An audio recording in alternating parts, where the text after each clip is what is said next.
This call is now being recorded.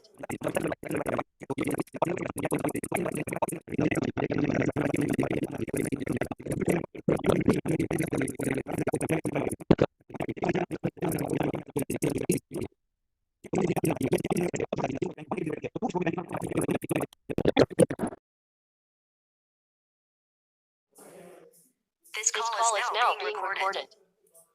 Right तो कितने लोग आ गए हैं? आयुष कुमार, स्नोय, मयंक, सब्यसाची, सात्विक, हर्ष, नीतीश। चलिए स्टार्ट करते हैं, बाकी लोग भी आ जाएंगे।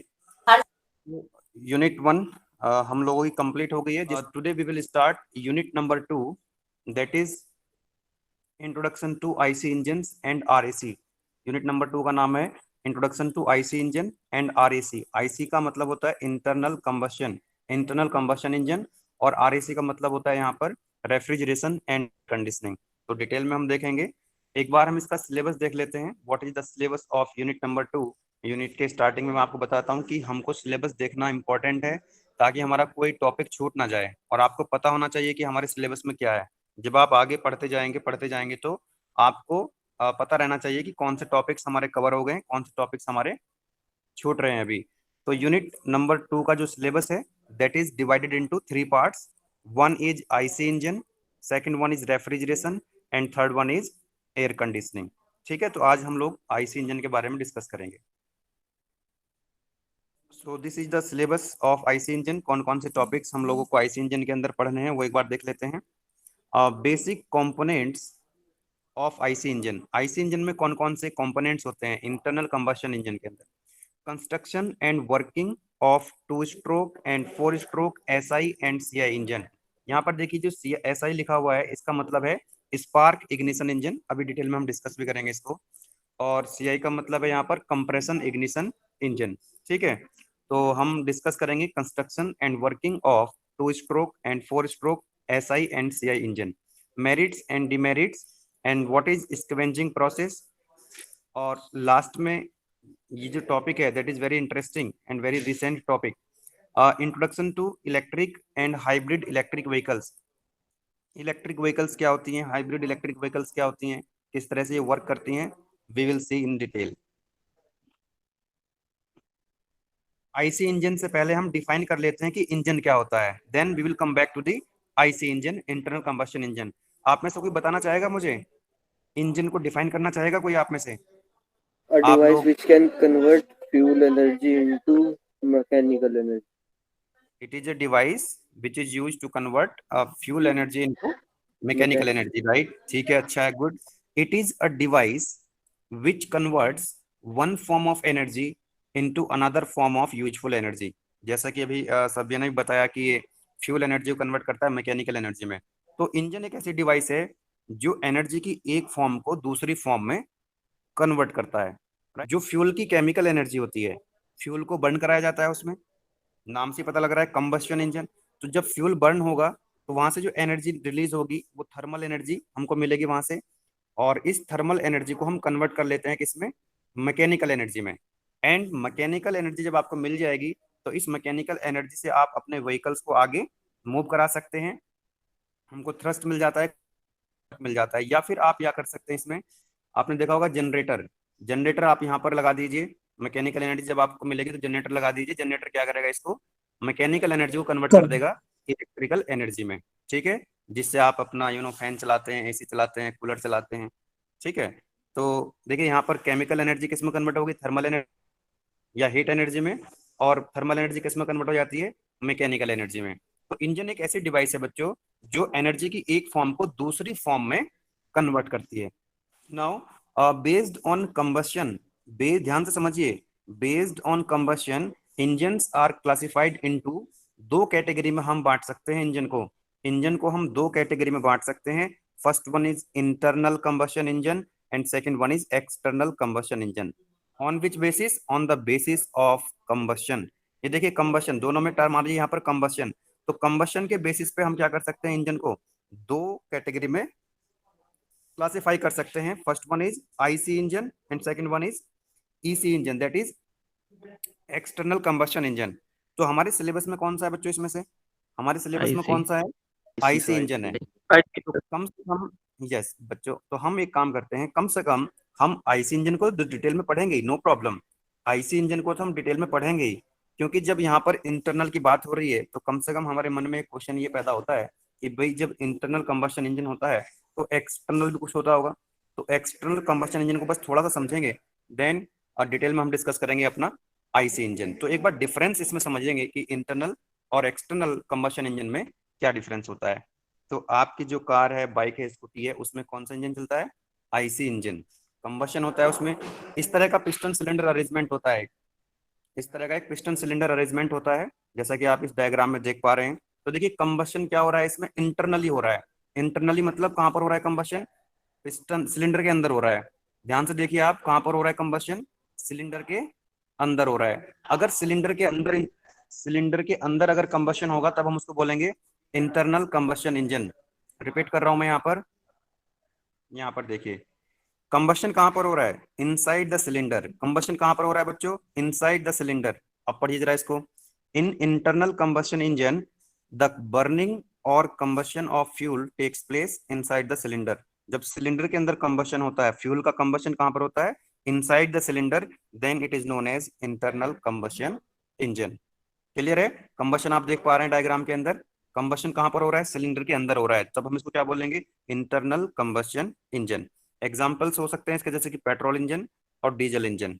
ठीक है, पेट्रोल इंजन को हम क्या कहते हैं? SI engine, spark ignition engine. और जो डीजल इंजन होते हैं उनको क्या बोलते हैं हम? CI engine, that is compression ignition engine. आगे डिटेल में डिस्कस करेंगे। तो ठीक है बच्चों, ये क्लियर है? इंटरनल कंबशन इंजन का मतलब है when combustion takes place inside the cylinder. Now what is external combustion engine?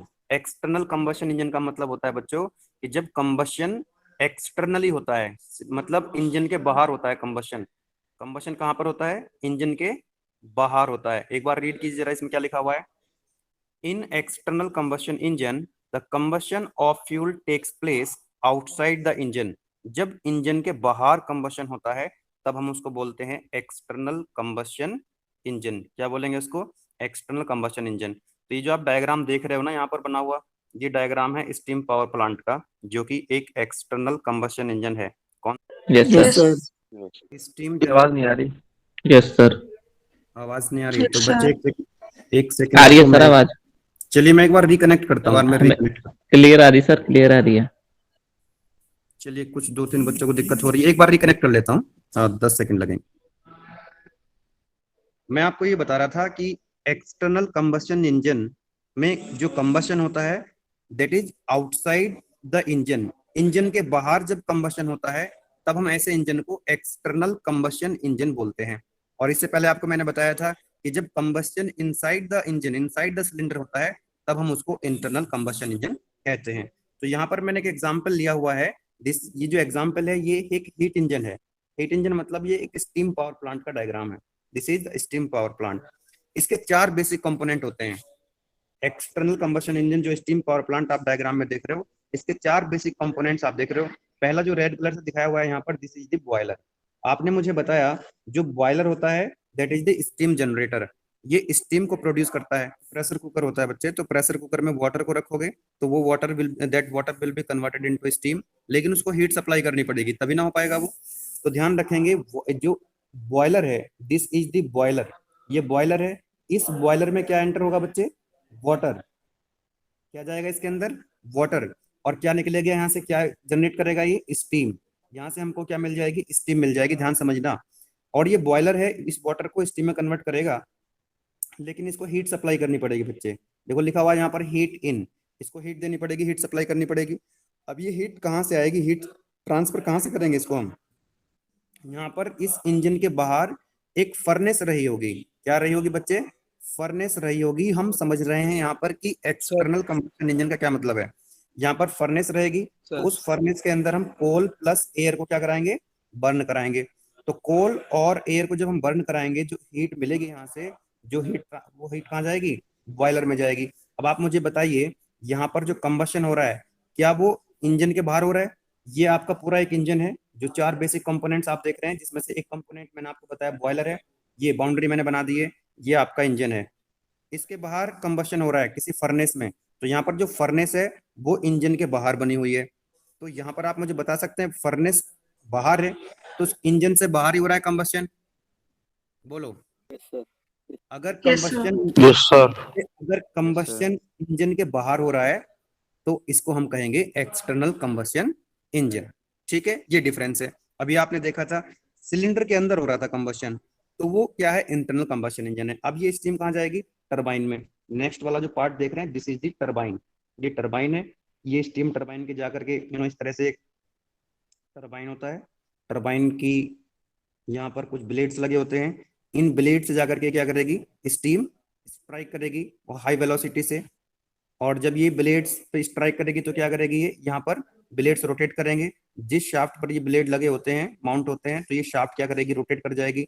और जब शाफ्ट रोटेट कर जाएगी तो आपको क्या मिल जाएगी बच्चे, यहाँ से मैकेनिकल एनर्जी मिल जाएगी। तो टरबाइन से क्या मिलेगा, हमको वर्क मिलता है, पावर मिलती है। ठीक है, उसके बाद यहाँ से स्टीम जो होगी, लो टेम्परेचर लो प्रेशर की स्टीम, जब हम उससे एनर्जी ले चुके हैं, वर्क ले चुके हैं, वो स्टीम कहाँ जाती है बच्चे, कंडेंसर में जाती है। नेक्स्ट जो कंपोनेंट है इसका वो है कंडेंसर। कंडेंसर में देखिए हीट बाहर निकल जाती है, स्टीम से हीट रिजेक्ट हो जाती है। हीट रिजेक्ट होगी तो वो कंडेंस हो जाएगी। कंडेंस होने के बाद फिर जाएगी वो पंप में। ठीक है, पंप में जाएगी और पंप क्या करेगा, उस जब पंप में जाएगी स्टीम किस में कन्वर्ट हो चुकी होगी बच्चे, वाटर में। इसमें कन्वर्ट हो चुकी, कंडेंस होकर के वाटर में। और ये वाटर पंप के थ्रू कहाँ चला जाएगा, फिर से बॉयलर में चला जाएगा। तो इस तरह से ये साइकिल चलती रहती है। यानी कि देखो यहाँ पर स्टीम थी, यहाँ पर भी स्टीम है, टरबाइन के अंदर क्या जाएगी, स्टीम। ठीक है, टरबाइन से जो स्टीम निकलेगी लो टेम्परेचर लो प्रेशर की, वो कंडेंसर में जाएगी, कंडेंस हो जाएगी, वाटर बन जाएगा। और वाटर जो है फिर पंप के थ्रू, ये पंप है, दिस इज द पंप, इस पंप के थ्रू क्या करेंगे, इसको हम बॉयलर में सप्लाई कर देंगे, फीड कर देंगे बॉयलर में। तो इस तरह से हाफ साइकिल में क्या रहेगी, स्टीम, और हाफ साइकिल में क्या रहेगा, वाटर। तो स्टीम पावर प्लांट के अंदर जो वर्किंग फ्लूइड होता है, वो हाफ साइकिल में स्टीम रहता है, हाफ साइकिल में वाटर रहता है, और हमको कंटिन्यूसली क्या मिलती रहती है, पावर मिलती रहती है। तो ये है स्टीम पावर प्लांट का डायग्राम। स्टीम पावर प्लांट क्या है, एक एक्सटर्नल कंबस्शन इंजन है। क्या है ये, एक्सटर्नल कंबस्शन इंजन है। तो ये मैंने आपको डिफरेंस बताने की कोशिश करी, a difference between internal combustion engine and external combustion engine. यहाँ पर आप देख रहे थे, ये क्या है बच्चे, इंटरनल कंबस्शन इंजन है, क्योंकि कंबस्शन इनसाइड द इंजन हो रहा है, इनसाइड द सिलेंडर हो रहा है। यहाँ पर जो मैंने आपको बताया नेक्स्ट वन वाला, ये एक्सटर्नल कंबस्शन इंजन है, क्योंकि इसमें कंबस्शन इंजन के बाहर होता है। ये पूरा एक इंजन है, इंजन से बाहर कंबस्शन हो रहा था, यहाँ पर फर्नेस लगी हुई थी। ठीक है, तो इस तरह से हम ये डिफरेंस समझ सकते हैं कि इंटरनल कंबस्शन इंजन और एक्सटर्नल कंबस्शन इंजन में क्या डिफरेंस होता है। What is the difference between EC engine that is external combustion engine and IC engine that is internal combustion engine. तो एक्सटर्नल का मतलब होता है जब कंबस्शन कहाँ पर होगा, आउटसाइड द इंजन। जब इंजन के बाहर कंबस्शन हो रहा होगा किसी फर्नेस में, तो वो एक्सटर्नल कंबस्शन इंजन है। और जब इनसाइड द इंजन होता है, इनसाइड द, वो इंटरनल कंबस्शन इंजन होता है। पॉइंट नंबर 2, ये जो एक्सटर्नल कंबस्शन इंजन है ये बल्कि होता है। क्यों बल्कि होता है, क्योंकि इसमें आपको पता है, अभी मैंने आपको दिखाया था, उसके अंदर बॉयलर होता है, कंडेंसर होता है, पंप होता है। ठीक है, तो इसमें क्या होता है, बहुत सारी बड़ी बड़ी डिवाइसेस, ऑक्सिलरी अपरेटस लगे होते हैं, इसलिए बल्कि हो जाता है। जबकि इंटरनल कंबस्शन इंजन लाइट होता है, कॉम्पैक्ट होता है as compare to external combustion engine. तो थर्ड पॉइंट की अगर हम बात करें बच्चे, तो this is high ratio of weight to power, यानी कि वेट टू पावर रेशियो ज्यादा होता है किसका, एक्सटर्नल कंबस्शन इंजन का, as compare to internal combustion engine. क्यों ज्यादा होता है वेट टू पावर रेशियो, इसका मतलब क्या हुआ, मान लीजिए आपको यूनिट पावर प्रोड्यूस करनी है, just for the purpose of understanding मैं आपसे पूछता हूँ कि 1 मेगावाट पावर प्रोड्यूस करने के लिए किसका वेट ज्यादा होगा, एक्सटर्नल कंबस्शन इंजन का, as compare to internal combustion engine. Point number 3 clear है आपको? Yes sir. Okay, unit power produce करने के लिए एक्सटर्नल कंबस्शन इंजन का जो वेट टू पावर रेशियो है वो ज्यादा होगा। नाउ पॉइंट नंबर 4 की बात करते हैं। It can use cheaper fuels including solid fuel. IC engine में कौन सा फ्यूल यूज करते हैं आप लोग, आईसी इंजन में कौन सा फ्यूल यूज होता है, petrol diesel. Petrol diesel. Petrol या डीजल। पेट्रोल डीजल, या फिर आप गैस असिस्टेड जैसे कि सीएनजी हो जाता है, सीएनजी। सीएनजी भी यूज हो रहा है, that is also internal combustion engine. ठीक है, तो इसमें क्या कर सकते हो आप, फ्लूइड का यूज कर सकते हैं। इसमें किसका यूज कर सकते हैं, फ्लूइड का। फ्लूइड का मतलब क्या होता है, आइदर लिक्विड और गैस। भाई या तो लिक्विड फॉर्म में रहना चाहिए फ्यूल, या फिर गैसेस स्टेट में रहना चाहिए, पेट्रोल, डीजल, या फिर सीएनजी टाइप की जो गैसेस होती हैं। जबकि जो एक्सटर्नल कंबशन इंजन होता है, इसमें हम डीजल, पेट्रोल को तो यूज कर ही सकते हैं, इसके साथ साथ हम सॉलिड फ्यूल का यूज भी कर सकते हैं। क्यों कर सकते हैं बच्चे? क्यों कर सकते हैं बच्चे? क्योंकि एक्सटर्नल कंबशन इंजन में जो कंबशन है वो इंजन के बाहर होता है, फर्नेस में। तो बाहर हम कोल को जला सकते हैं, ठीक है, Yes, sir. इंजन के बाहर हम कोल को बर्न कर सकते हैं, तो सॉलिड फ्यूल को भी हम बर्न कर सकते हैं इन case of external combustion engine. जबकि इंटरनल कंबशन इंजन में आप लिक्विड स्टेट में या फिर गैसेस स्टेट में फ्यूल आपका होना चाहिए। नेक्स्ट पॉइंट है point number 5, a higher requirement of water for dissipation of heat. ठीक है, इसमें लार्ज अमाउंट ऑफ वाटर की रिक्वायरमेंट होगी, इसमें लेसर रिक्वायरमेंट ऑफ वाटर, क्योंकि हीट को डिसिपेट करना होता है। जैसे कि आईसी इंजन में भी देखा ना, वाटर जैकेट लगे होते हैं हीट को बाहर निकालने के लिए, रिजेक्ट करने के लिए। नेक्स्ट पॉइंट है लोअर एफिशिएंसी। जो एक्सटर्नल कंबशन इंजन होता है उसकी एफिशिएंसी कम होती है as compare to internal combustion engine. Range की बात करें तो 15 to 20% होती है इसमें, और इसमें 35 to 40% होती है। So this is the difference. Last point और देख सकते हैं हम इसमें, इसका जो ऑपरेशन होता है दैट इज साइलेंट ऑपरेशन होता है। क्यों? क्योंकि यहाँ पर कोई भी रेसिप्रोकेटिंग मोशन नहीं होती है। जबकि जो आईसी इंजन है ये नॉइसी ऑपरेशन होता है इसके अंदर। क्यों होता है? क्योंकि आपने देखा था अभी आईसी इंजन के अंदर पिस्टन सिलेंडर के अंदर क्या कर रहा था, रेसिप्रोकेट कर रहा था। तो वहां पर रेसिप्रोकेटिंग मोशन की वजह से क्या होगा, ऑपरेशन थोड़ा सा लिटिल बिट नॉइसी हो जाता है as compare to external combustion engine. बोलो, क्लियर है ये पॉइंट? Yes, sir. Yes, sir. Yes, sir. Yes, sir. Yes, sir. चलिए, गुड। नाउ क्वेश्चन आप हमें बताएंगे मुझे।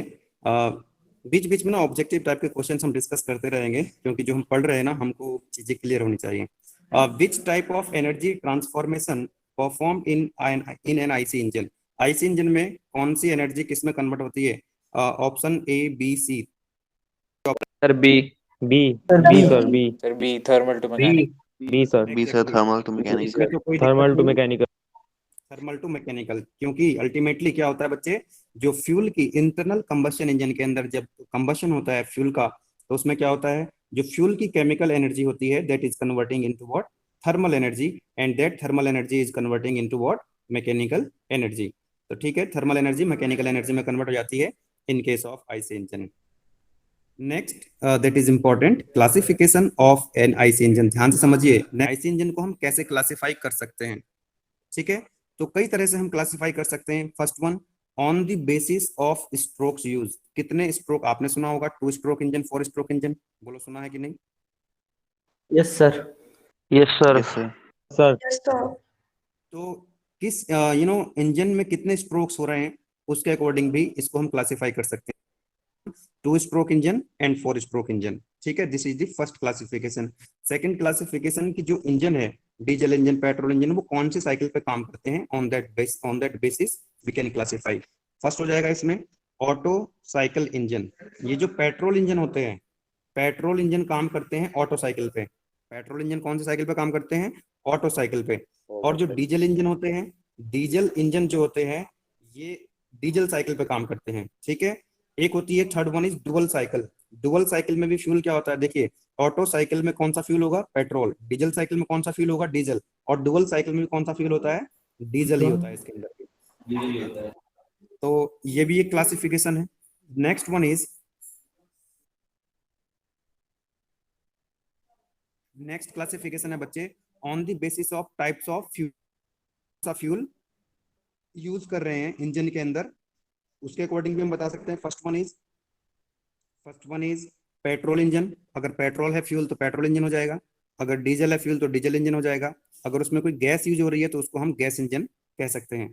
तो नेक्स्ट क्लासिफिकेशन है on the basis types of ignition method. आपने देखा होगा जो पेट्रोल इंजन होते हैं उसमें स्पार्क प्लग लगा रहता है, तो इग्निशन कैसे होता है वहां पर, with the help of spark plug. ठीक है, तो स्पार्क, अगर मैं बात करता हूं इग्निशन मेथड की, तो 2 तरह के इंजन हो सकते हैं। First one is spark ignition engine. Syllabus मैंने दिखाया था ना, वहां पे देखा था आपने एसआई और सीआई इंजन की बात करी थी। Yes, तो sir. स्पार्क इग्निशन इंजन होता है, और the second one is compression ignition engine, CI engine. ठीक है, ये कौन सा इंजन होता है स्पार्क इग्निशन? ये पेट्रोल इंजन होते हैं, और जो कंप्रेशन इग्निशन इंजन होते हैं ये होते हैं डीजल इंजन। ठीक है, तो आप शुरू से लेकर के देखिए, यहाँ पर जो भी हम डिस्कशन कर रहे होते हैं इसमें फर्स्ट टॉपिक लास्ट टॉपिक से कनेक्ट हो सकता है, कनेक्टिविटी इंपॉर्टेंट है।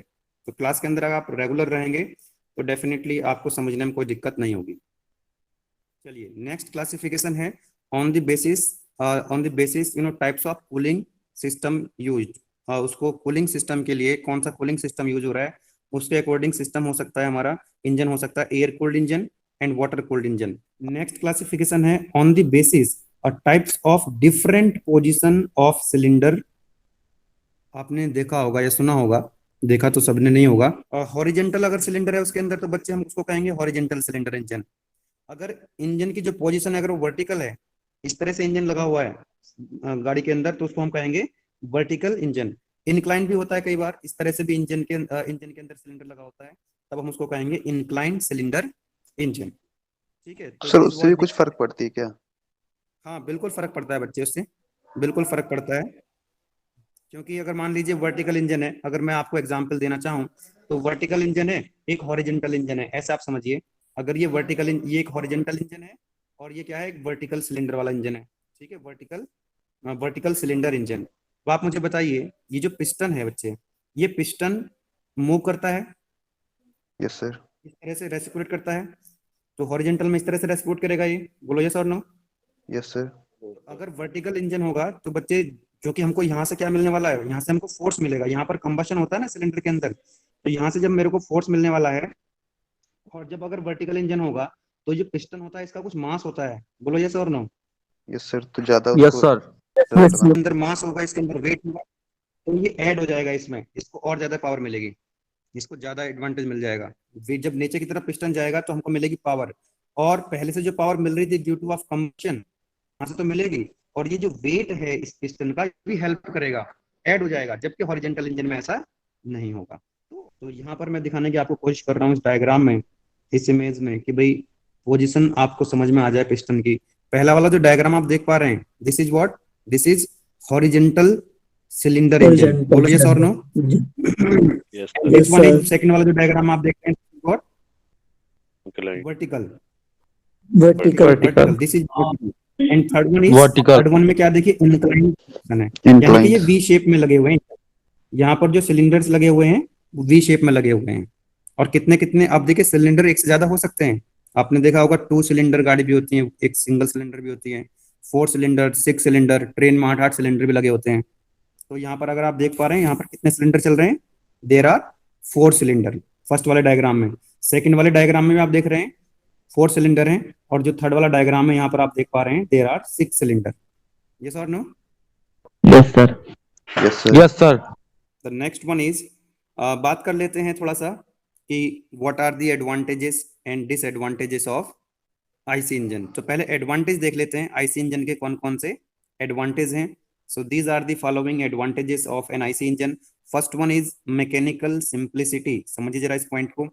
आपने इंटरनल और एक्सटर्नल दोनों इंजन को देखा, तो एक्सटर्नल कंबस्शन इंजन में क्या है बच्चे, बहुत सारे ऑक्सिलरी अपरेटस हैं, like boiler, turbine, condenser and pump, जबकि इंटरनल कंबस्शन इंजन में ऐसा नहीं होता है। तो हम कह सकते हैं कि ये सिंपल है, इसका जो कंस्ट्रक्शन है, this is mechanically simple, mechanical simplicity. दूसरा, लो इनिशियल कॉस्ट, इसकी जो कॉस्ट होगी, इनिशियल कॉस्ट वो कम होगी, और due to absence of boiler, क्योंकि इसमें बॉयलर, टरबाइन, कंडेंसर, पंप जैसी डिवाइसेस नहीं है। तो अगर हम एक्सटर्नल कंबस्शन इंजन से कंपेयर करें तो इसकी इनिशियल कॉस्ट कम होती है। नेक्स्ट पॉइंट है high efficiency than external combustion engine. हमने कंपेयर किया था एक टेबल के फॉर्म में, वहां देखा था आपने कि जो इसकी एफिशिएंसी होती है दैट इज 35 to 40% होती है, जबकि एक्सटर्नल कंबस्शन इंजन की एफिशिएंसी बच्चे कम होती है, 10 to 20। एग्जैक्टली। नाउ आपने ये भी देखा वहां पर कि इसका जो रेशियो है, पावर टू वेट रेशियो क्या होता है, इसका हाई होता है। पावर, देखिए आप इसको ऐसा कह सकते हैं, पावर टू वेट रेशियो इसका हाई है, या फिर हम ये भी कह सकते हैं वेट टू पावर रेशियो लो है। एक ही बात है। Yes sir. वेट रेशियो ज्यादा बोल दीजिए, ये वेट टू पावर रेशियो कम बोल दीजिए, किसी भी तरह से आप लिख सकते हैं इसको। And the next point, very suitable for small power requirements applications. मतलब जहां पर आपको मान लीजिए बहुत थोड़ी सी पावर की रिक्वायरमेंट है, तो आप आईसी इंजन वहां पर लगा सकते हैं। पोर्टेबल होता है, इसको इजीली आप मूव करा सकते हैं। जैसे जनरेटर है, आपको किसी फंक्शन में पावर चाहिए तो बहुत थोड़ी सी पावर चाहिए आपको और कुछ ही समय के लिए चाहिए, तो वहां पर आप आईसी इंजन यूज कर सकते हैं। क्योंकि जो जनरेटर लगा हुआ है, जनरेटर जो है उसके अंदर तो आईसी इंजन चल रहा है ना बच्चे, उसके अंदर क्या चल रहा है, पिस्टन सिलेंडर है उसके अंदर, आईसी और इंजन। वो हाँ आईसी इंजन है उसके अंदर। तो इजीली आप उसको मूव कर सकते हैं और इजीली उसको पोर्ट कर सकते हैं, पोर्टेबल होता है ये। जबकि जो स्टीम पावर प्लांट होता है, इसको थोड़ी ना, ये तो पूरा पावर प्लांट, ये तो बहुत बड़ा पावर प्लांट होता है, बहुत ज्यादा एरिया में लगाया जाता है, तो उसको हम लार्ज अमाउंट ऑफ पावर के लिए यूज किया जा सकता है। तो ये भी इसका एक एडवांटेज है आईसी इंजन का ना। Starting time is very less. आप देखते हैं diesel engine, petrol engine, CNG, जितने भी इंजन होते हैं, ये जैसे ही आप एकदम स्टार्ट हो जाते हैं, starting Yes, time is sir. Very less, जबकि स्टीम पावर प्लांट को स्टार्ट करने में समय लगता है। चलिए, and requires less maintenance. Definitely जब नंबर ऑफ कंपोनेंट्स इसके अंदर कम होंगे तो as compare to external combustion engine, तो इसका जो मेंटेनेंस होगा वो कम होगा। कभी भी हम एडवांटेज और Yes, sir. डिसएडवांटेज की बात करते हैं तो रेफरेंस लेकर के बात करते हैं। अभी हमने जो एडवांटेज इसके बताए आपको, ये किसके रेस्पेक्ट में है, एक्सटर्नल कंबशन इंजन के रेस्पेक्ट में है। ठीक है, अगर आईसी इंजन के अंदर ही मैं बात करने लग जाऊं आपसे कि भाई आईसी इंजन के अंदर ही क्या हो जाएगा, दो हो जाएंगे, एक पेट्रोल इंजन और दूसरा हो जाएगा कौन सा, डीजल इंजन। तो अब मैं क्या करूंगा, अब हो सकता है कि डीजल इंजन का मेंटेनेंस ज्यादा होगा as compare to petrol engine. Petrol engine, तो sir. Petrol comparison engine. होता है ये। अभी जो हम बात कर रहे हैं, अभी हम बात कर रहे थे बच्चे यहाँ पर आईसी इंजन के एडवांटेजेस की, तो किसको ध्यान में रखते हुए कर रहे हैं कि एक्सटर्नल कंबशन इंजन के रेस्पेक्ट में हम बात कर रहे हैं यहाँ पर। क्लियर है ये बात? Yes, sir. Yes, sir. Yes sir. चलिए, नाउ नेक्स्ट पॉइंट, डिसएडवांटेज। क्योंकि हर चीज के Yes, sir. वही एडवांटेज है तो डिसएडवांटेज भी होंगे as compare to external combustion engine. First one, Yes, a sir. variety of fuel can be used is limited to very fine quality, a gaseous and liquid fuel। मैंने आपको भी बताया था ना कंपैरिजन में कि एक्सटर्नल कंबशन इंजन में तो डीजल, पेट्रोल, गैस या फिर इवन सॉलिड फ्यूल, कोल को भी हम बंद करा सकते हैं क्योंकि वहां तो फर्नेस बाहर लगी हुई है। जबकि आईसी इंजन के अंदर आप क्या कर सकते हैं, केवल लिक्विड फ्यूल का यूज कर सकते हैं या फिर गैसियस फ्यूल का यूज कर सकते हैं। That is the limitation. Limitation ही क्या होता है, दैट इज द डिसएडवांटेज। ठीक है, तो ये इसकी लिमिटेशन है, ड्रॉबैक है आईसी इंजन का। नेक्स्ट पॉइंट है, a fuel is very costly like gasoline और डीजल। मतलब इसका फ्यूल जो है वो कॉस्टली होता है, ये डीजल पेट्रोल आपको पता ही है, दैट इज वेरी कॉस्टली। अभी कितना हो गया है डीजल पेट्रोल का जो प्राइस है, कितना चल रहा है अभी? सर पेट्रोल का 83, 83। 74 यस सर। और पेट्रोल का 74। राइट, तो डीजल जो है कॉम्पीट कर रहा है इस समय पेट्रोल को।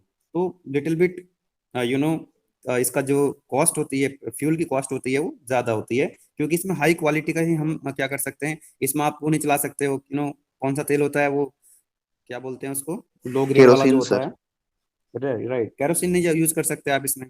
ठीक है, तो इसमें हाई क्वालिटी का ही आपको फ्यूल यूज करना पड़ता है आईसी इंजन के अंदर। जबकि एक्सटर्नल कंबशन इंजन में आप कुछ भी फ्यूल यूज कर लीजिए, कितना भी लो ग्रेड का फ्यूल है, आप उसमें केरोसिन भी यूज कर सकते हैं, नो प्रॉब्लम एट ऑल। ठीक है, now engine emissions are generally high.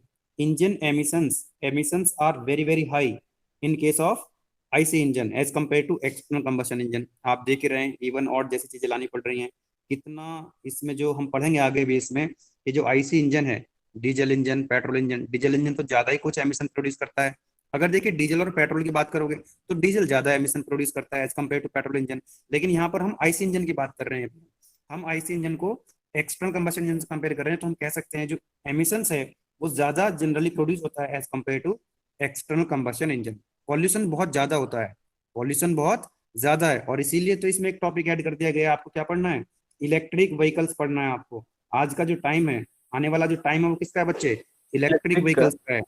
बहुत जल्दी आईसी इंजन क्या हो रहे हैं, इसको एलिमिनेट करने की कोशिश करी जा रही है, बट बहुत सारी लिमिटेशन है वहां पर भी। जो इलेक्ट्रिक व्हीकल्स हैं, बहुत सारी लिमिटेशन हैं अभी, लेकिन most of the companies are working on the technology of electric vehicles. बहुत तेजी से काम चल रहा है उसके ऊपर। तो बहुत कोशिश कर रहे हैं सभी गवर्नमेंट्स, पूरी दुनिया की जो गवर्नमेंट्स हैं वो कोशिश कर रहे हैं कि इन आईसी इंजन को जल्दी से जल्दी बाहर किया जाए और इलेक्ट्रिक व्हीकल्स को लाया जाए, और उसके परिणाम आपको देखने के लिए मिल रहे हैं। हमने देखा टाटा की जो नेक्सॉन गाड़ी है काफी फेमस हो रही है, और महिंद्रा की भी Yes, एक sir. यूवी 100 की गाड़ी आई है। सर तो टेस्ला की सारी गाड़ियां। सर टेस्ला Yes, भी sir. आ गया। यस, बहुत सारी गाड़ी आ गई हैं और बहुत तेजी से काम चल रहा है इस पे, और इसीलिए तो ये टॉपिक आपका जो सिलेबस है बहुत अच्छा सिलेबस डिजाइन किया है इस बार। आपका जो सिलेबस है that is designed bye experts. ये फर्स्ट टाइम इंट्रोड्यूस हुआ है बीटेक फर्स्ट ईयर में, फर्स्ट टाइम इंट्रोड्यूस हुआ है। और आपको इस तरह के टॉपिक्स भी डाल दिए गए हैं जैसे कि इलेक्ट्रिक व्हीकल से पहले नहीं था सिलेबस में कहीं भी, तो आपको उसको भी पढ़ना पड़ेगा, उसको भी आपको जो है पढ़ने का मौका मिलेगा। इलेक्ट्रिक व्हीकल्स मैंने सिलेबस दिखाया भी था आपको, electric vehicles and hybrid electric vehicles, तो उसको भी हम पढ़ेंगे। बहुत अच्छा टॉपिक है, बहुत ही रिसेंट टॉपिक है और फीचर है इलेक्ट्रिक व्हीकल्स के अंदर। नाउ द नेक्स्ट पॉइंट है इसके अंदर, no suitable of large scale power generation. हम लार्ज स्केल पर पावर जनरेशन नहीं कर सकते, उसके लिए हमको क्या करना पड़ेगा, एक्सटर्नल कंबशन इंजन यानी कि स्टीम पावर प्लांट ही यूज करना पड़ेगा। लास्ट पॉइंट है, in case of reciprocating internal combustion noise is generated due to detonation. मैंने आपको बताया था ना कि जो रेसिप्रोकेट, क्योंकि उसमें पिस्टन क्या करता है सिलेंडर के अंदर, रेसिप्रोकेट करता है, इसलिए ये ऑपरेशन कैसा हो जाता है, नॉइसी ऑपरेशन हो जाता है। नाउ द नेक्स्ट टॉपिक है आपका components of an IC engine. IC engine के कौन कौन से कंपोनेंट्स होते हैं, ये आपका पहला ही टॉपिक लिखा हुआ है सिलेबस में, ध्यान दीजिए।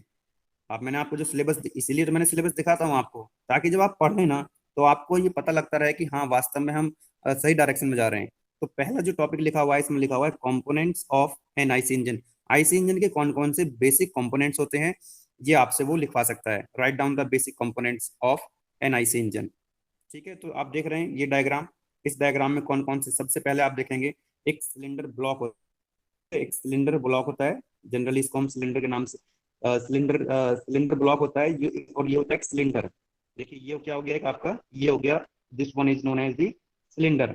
और सिलेंडर के अंदर क्या हो गया बच्चे, एक हो गया पिस्टन, ये वाला जो आप देख रहे हैं सर्कुलर क्रॉस सेक्शन का है, ध्यान दीजिए, सर्कुलर क्रॉस सेक्शन गोल गोल है ये पिस्टन क्या करता है इस सिलेंडर के अंदर, अप एंड डाउन रेसिप्रोकेट करेगा। ओके, तो सिलेंडर ब्लॉक हो गया, सिलेंडर हो गया, एक हो गया पिस्टन।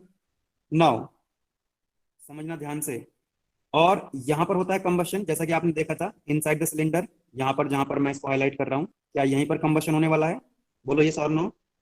इसी सिलेंडर के अंदर क्या है, इसी सिलेंडर के अंदर Yes, क्या sir. आएगा, एयर और फ्यूल, एयर और फ्यूल का कंबशन यहीं पर होगा, राइट।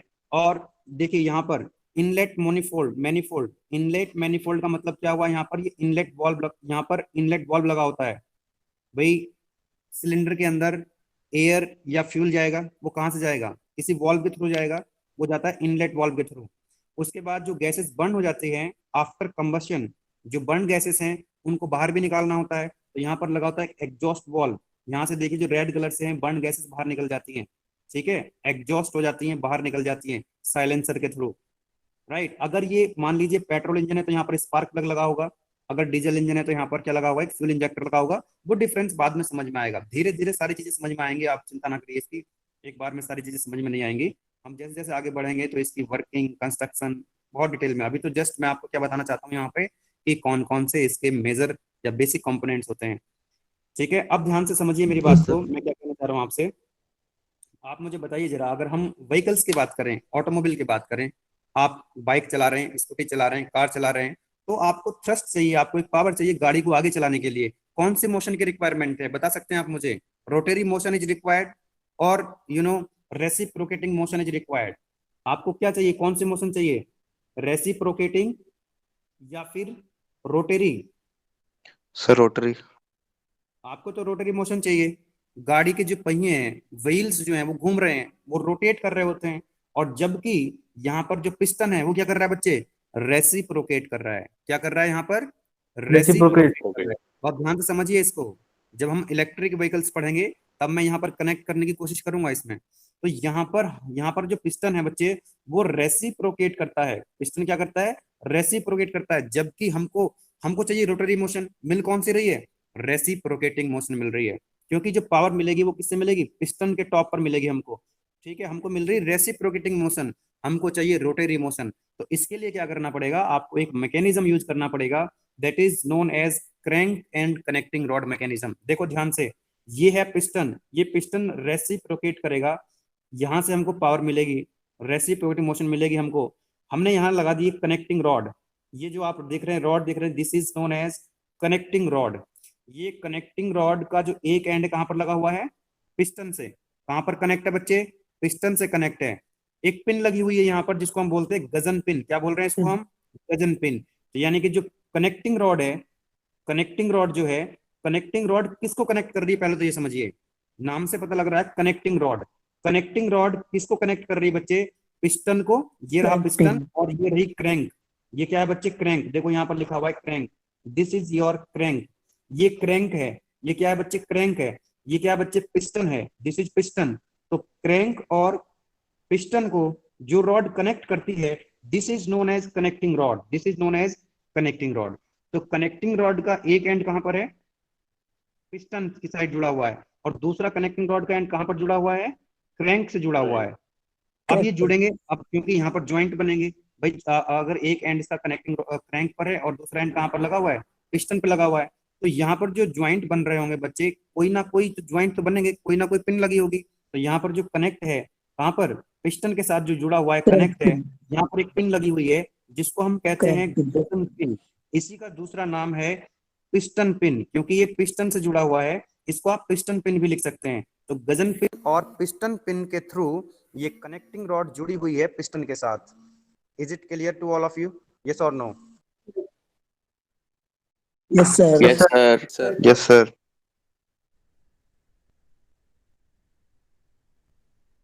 सर आपकी आवाज नहीं आ रही है। ओके, अभी आ रही है बच्चे आवाज? Yes sir. Yes, sir. Yes, sir. चलिए, Yes, sir. No it's okay. Okay, तो मैं आपको बता रहा था जो कनेक्टिंग रॉड है वो एक साइड कहां पर कनेक्ट होगी? पिस्टन, पिस्टन साइड, और दूसरी कहां पर होगी? Connect, crank side. तो कनेक्टिंग रॉड जो कनेक्ट करती है पिस्टन को, वो कौन सी पिन होती है? गजन पिन और पिस्टन पिन। और इसका जो दूसरा एंड होता है वो कहां पर कनेक्ट करता है इसको? क्रैंक के साथ। क्रैंक के साथ जो कनेक्ट करता है, ये वहां पर देखिए जरा, यहाँ पर ये कौन सी पिन होगी? क्रैंक। क्या बोलेंगे इसको? Crank pin. तो कनेक्टिंग रॉड का एक एंड कहां पर होता है? क्रैंक साइड होता है। और कौन सी पिन लगी होती है वहां पर? Crank pin. ठीक है, क्रैंक साइड कौन सी पिन होगी? Crank pin. और पिस्टन साइड जो ज्वाइंट बन रहा होगा यहाँ पर, वो कौन सी पिन से बन रहा होगा? गजन पिन या पिस्टन पिन। गजन पिन या फिर पिस्टन पिन। और ये होगी क्रैंक। क्रैंक क्या करेगी बच्चे? यहाँ पर रोटेट करेगी। क्रैंक क्या करेगी? रोटेट करेगी। और ये क्रैंक कहां पर लगी हुई है? Crank shaft. ये क्रैंक शाफ्ट है, देखो यहाँ पर लिखा हुआ है क्रैंक शाफ्ट। ये कौन सी शाफ्ट है बच्चे? ये क्रैंक शाफ्ट। अब समझना ध्यान से जरा, कौन सी मोशन मिल रही थी यहाँ पर हमको? कौन सी मोशन मिल रही थी? Reciprocating motion. रेसिप्रोकेटिंग, ध्यान दीजिए, रेसिप्रोकेटिंग मोशन को, रेसिप्रोकेटिंग मोशन को रोटरी मोशन में कन्वर्ट करने के लिए हमने ये मैकेनिज्म बनाया है, क्योंकि हमको चाहिए रोटरी मोशन। कौन सी मोशन मिल रही है यहाँ पर? रेसिप्रोकेटिंग मोशन मिल रही है। इसके लिए हमने क्या करा? क्रैंक एंड कनेक्टिंग रॉड का मैकेनिज्म बनाया। अब देखिए, जब पिस्टन नीचे की तरफ जाएगा बच्चे, जब ये पिस्टन नीचे की तरफ जाएगा तो कनेक्टिंग रॉड, यहाँ से कनेक्टिंग रॉड के थ्रू फोर्स पावर ट्रांसमिट होगी। कहां पर ट्रांसफर हो जाएगी? ये क्रैंक से, क्रैंक पर ट्रांसफर हो जाएगी। क्रैंक क्या करेगी बच्चे? रोटेट करेगी। और क्रैंक कहां पर लगी हुई है? क्रैंक शाफ्ट पर। तो ये जो शाफ्ट है, क्रैंक शाफ्ट रोटेट कर जाएगी। अल्टीमेटली क्रैंक शाफ्ट जब रोटेट कर जाएगी तो जो आपके इंजन की मेन शाफ्ट होती है वो भी कहां लगी होती है? क्रैंक शाफ्ट से लगी होती है। क्रैंक शाफ्ट से मेन शाफ्ट भी क्या होगी इंजन की? यहीं पर लगी होगी। तो मेन शाफ्ट रोटेट करेगी। ठीक है, तो अल्टीमेटली आईसी इंजन में क्या कर रहे होते हैं हम? ध्यान रखना, रेसिप्रोकेटिंग मोशन को रोटरी मोशन में कन्वर्ट करते हैं with the help of crank and connecting rod mechanism. ठीक है, चलिए कोई क्वेश्चन हो तो पूछ लीजिए इसमें। तो इस तरह से हम, अगर क्वेश्चन आता है, क्वेश्चन किस तरह से आ सकता है कि राइट डाउन, 2 नंबर में अगर क्वेश्चन आएगा तो क्या पूछेगा आपसे?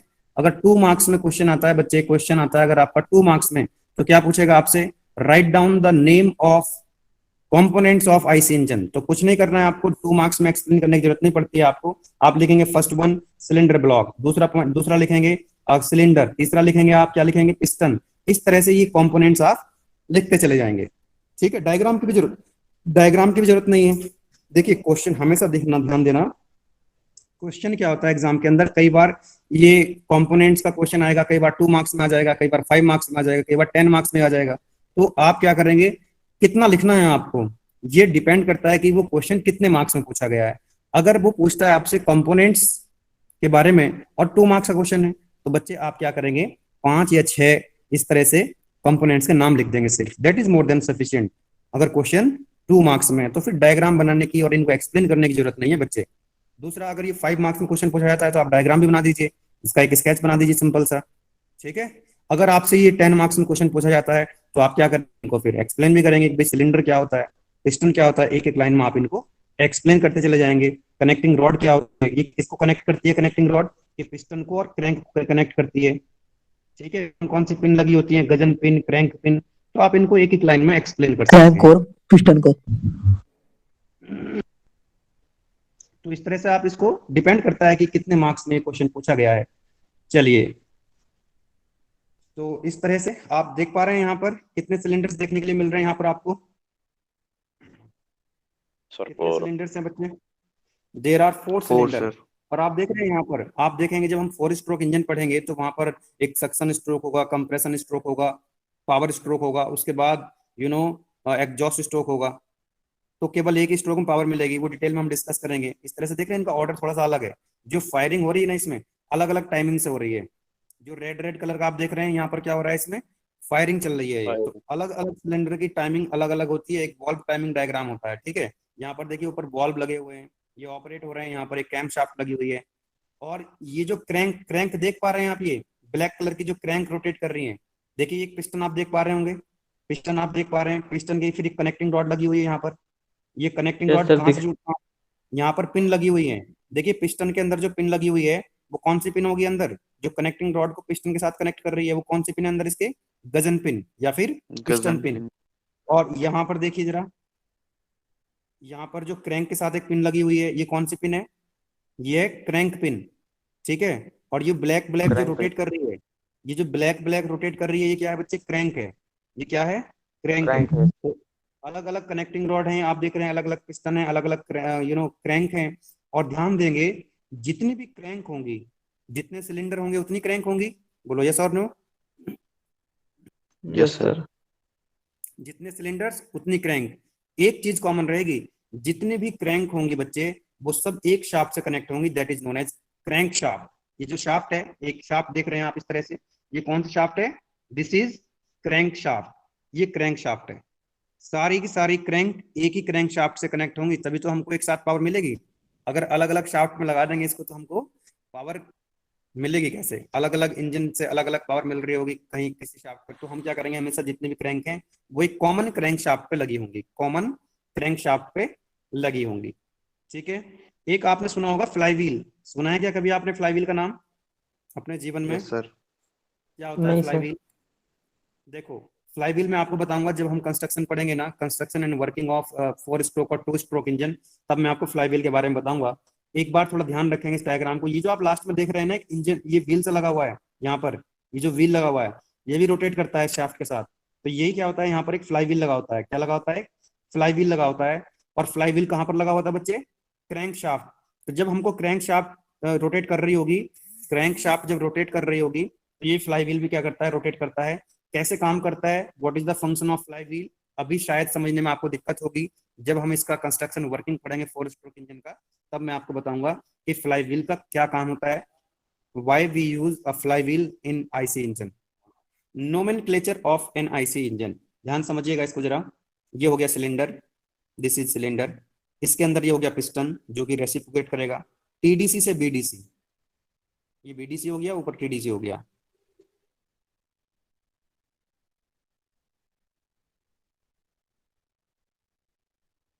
ठीक है, तो इसमें कौन कौन सी चीजें हमको समझनी है?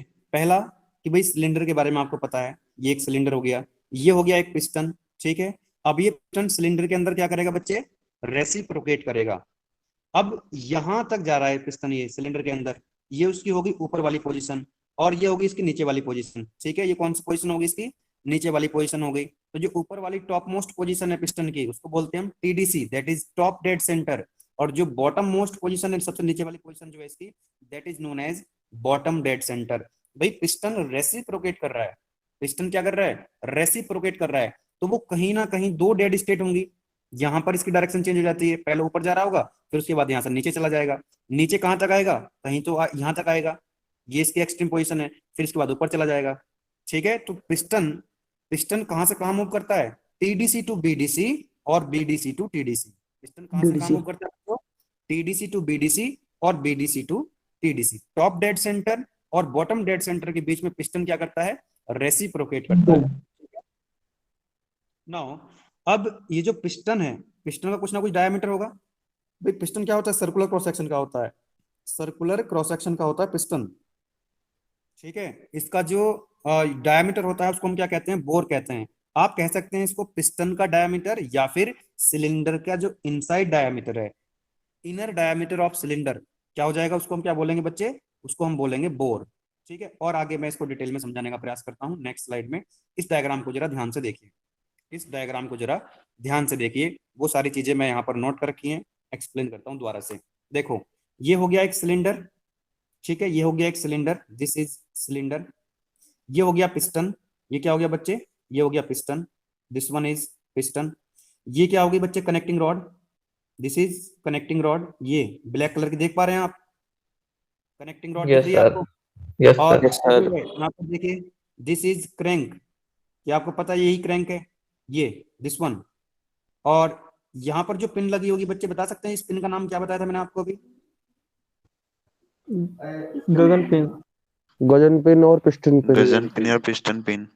गजन पिन और पिस्टन पिन। और यहाँ पर भी तो गजन पिन और पिस्टन पिन तो कनेक्टिंग रॉड को कनेक्ट करती है किसके साथ, पिस्टन के साथ। और कनेक्टिंग रॉड का जो दूसरा एंड होता है वो कनेक्टिंग रॉड के साथ फिक्स होता है, कनेक्टिंग रॉड के साथ कनेक्ट होती है, सॉरी क्रैंक के साथ। कनेक्टिंग रॉड का जो दूसरा एंड होता है वो क्रैंक के साथ कनेक्ट होती है। तो यहाँ पर कौन सी पिन लगी होती है, क्या नाम होता है इस पिन का, crank pin. Crank pin. Crank pin, right, this is known as crank pin. अब समझिए जरा ध्यान से, ये क्रैंक क्या करती है बच्चों, रोटेट करती है। क्रैंक क्या करती है, रोटेट करती है। अब मुझे आप सोच करके बताना ध्यान से, जब पिस्टन कहां पर होगा, टीडीसी पर होगा। यहां पर देखिए, यहां पर लिखा हुआ TDC, this is what, top dead centre. क्या मतलब है इसका, this is your top dead centre. Piston कहां पर है, जब टॉप डेड सेंटर पे। तो आप मुझे बता सकते हैं ये क्रैंक की क्या पोजीशन रही होगी, क्योंकि क्रैंक तो रोटेट कर रही है, कितने डिग्री पर रही होगी। देखिए यहाँ पर लिखा हुआ है 0 डिग्री, 90 डिग्री, 180 डिग्री और 270 डिग्री। जब पिस्टन कहां पर है, टॉप डेड सेंटर पे है, तो ये क्रैंक की पोजीशन क्या रहेगी, हॉरिजॉन्टल, वर्टिकल या किसी एंगल थीटा। अभी किसी एंगल थीटा पर है, 0 डिग्री पे होगी 0 सर। डिग्री पे सर। 0 पे होगी। एग्जैक्टली। वर्टिकल। जब ये क्रैंक की पोजीशन वर्टिकल हो जाएगी ना, इस तरह से वर्टिकल में भी 0 डिग्री, यहाँ पर देखिए, तब क्या होगा, ये पिस्टन कहां पर होगा, टीडीसी पर होगा। कहां पर होगा, टीडीसी पर होगा बच्चे, कहां पर होगा, टीडीसी पर। जब पिस्टन बीडीसी पर आ जाएगा तो क्रैंक कितना रोटेट कर जाएगी बच्चे, 180 डिग्री। 180 डिग्री। क्रैंक की पोजीशन कुछ इस तरह की हो जाएगी, क्रैंक की पोजीशन इस तरह से हो जाएगी 180। तो आप मुझे एक बात बताइए जरा, आप मुझे एक बात सोच करके बताइए कि जब पिस्टन टीडीसी से बीडीसी जाएगा तो क्रैंक कितना रोटेट कर जाएगी, कितने डिग्री रोटेट कर जाएगी, 180 180 डिग्री।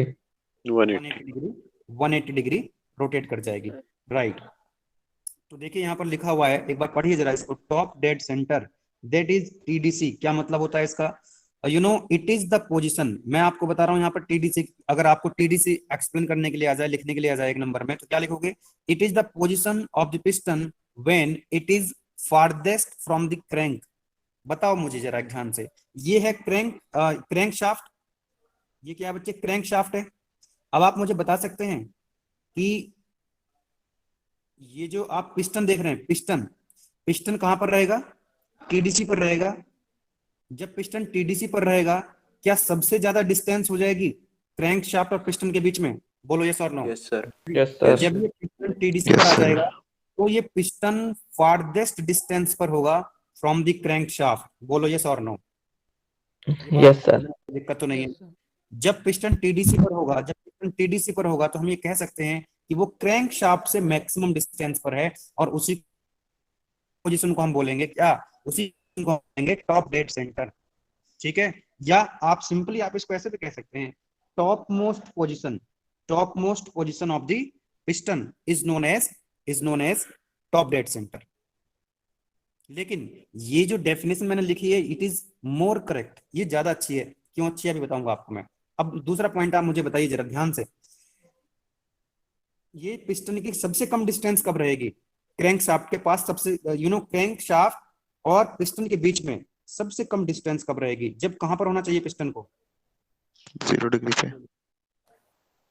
सर देखो बॉटम में। टीडीसी, यस अगर पिस्टन टीडीसी पर है, पिस्टन कहां पर है बच्चे, टीडीसी पर है, पिस्टन टीडीसी से बीडीसी की तरफ मूव करता है या बीडीसी से टीडीसी की तरफ मूव करता है, टीडीसी और बीडीसी के बीच में पिस्टन क्या करता है, रेसिप्रोकेट करता है। तो जब पिस्टन टीडीसी पर रहा होगा, जब पिस्टन कहां रहा होगा, टीडीसी पर रहा होगा, तो क्रैंक शाफ्ट से मैक्सिमम डिस्टेंस पर होगा। और जब पिस्टन बीडीसी पर रहा होगा, यहां पर जब पिस्टन की पोजीशन कहां पर है, बीडीसी पर है, तो इसका मतलब क्या है बच्चे, इसका मतलब क्या है कि वो सबसे पास में है, किसके, क्रैंक शाफ्ट के, कम डिस्टेंस है, सबसे कम डिस्टेंस है। बोलो यस और नो। Yes, sir.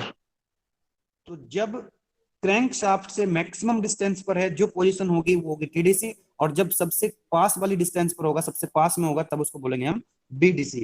अब आप मुझे बताइए भाई, ये तो पिस्टन आप देख रहे हैं वर्टिकल सिलेंडर है, वर्टिकल सिलेंडर है, बोलो यस और नो।